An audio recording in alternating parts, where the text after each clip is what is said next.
So this is an example of one of our katana or tachi. More on that in a second. Essentially, this is also one of our first designs that we did. We knew katanas are very popular. Japanese swords are gorgeous. So, of course, if we're going to make curved cores, we have to do a katana as a priority. So it was one of our first prototypes. Now, with our katanas, we've got a huge amount of detail in the handle. This is cast off an actual suka. And the detail in the rub is actually enough that you can actually, feels like fabric, which is lovely. You can, feels in the hand and it grips the hand quite well. Now this design, some people have questioned because it's more heavily curved towards the handle. Okay, now that's actually more of an early period example, based on a historical one. And a lot of stuff in the early Heian period, for when these were used as cavalry swords, do appear to have even a stronger curve than this toward the guard. It's quite severe in some cases. So the one we've done is not quite that extreme. It's got a bit more of a curve towards the handle, and then it tapers out and is still reasonably curved throughout the rest of the blade towards the tip. One of the other nice details we're able to achieve, I'm not sure if you can see that in the camera, is the hamon.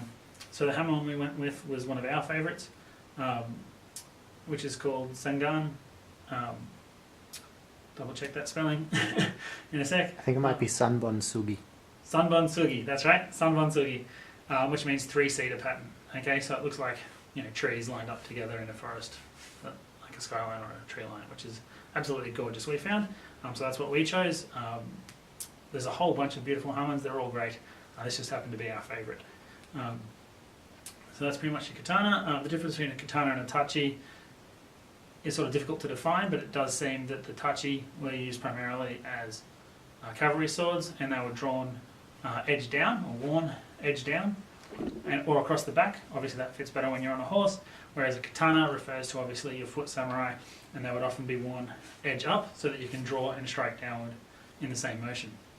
And for some cultural reason, which I'm not aware of, the side of the blade that was signed by the bladesmith has to be worn towards the person. So you can, that's how they're able to define when you've just got the steel left over, whether it was a katana or a tachi basically. There's a lot of probably research and variation throughout history on that. Now we're doing swords in the Japanese example from tanto all the way up to 6-foot odashi, which is great, obviously everyone's going to want one of those. But in terms of terminology there, we've got a couple of things to check up. So no dashi literally translates as field sword. So what that exactly means in historical context is a bit tricky to figure out. How it's been used, however, is more similar to your European longswords. So obviously you can still wear a nodashi at times. Field sword might have just meant primarily for on the field of battle, because it's not as comfortable to wear.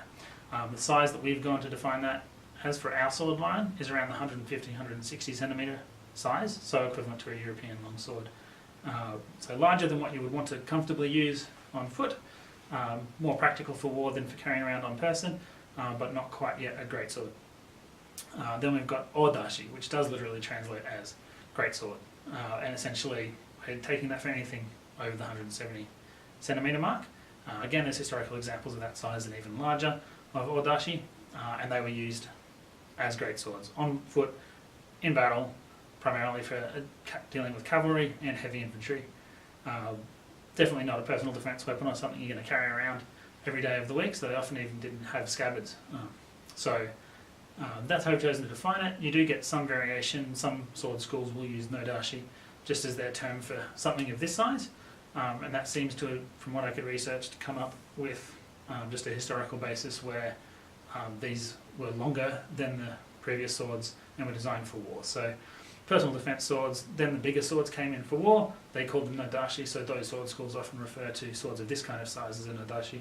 We're not doing that, we're going with the more delineated separation of having odashi and nodashi as two different sizes above the single-handed swords.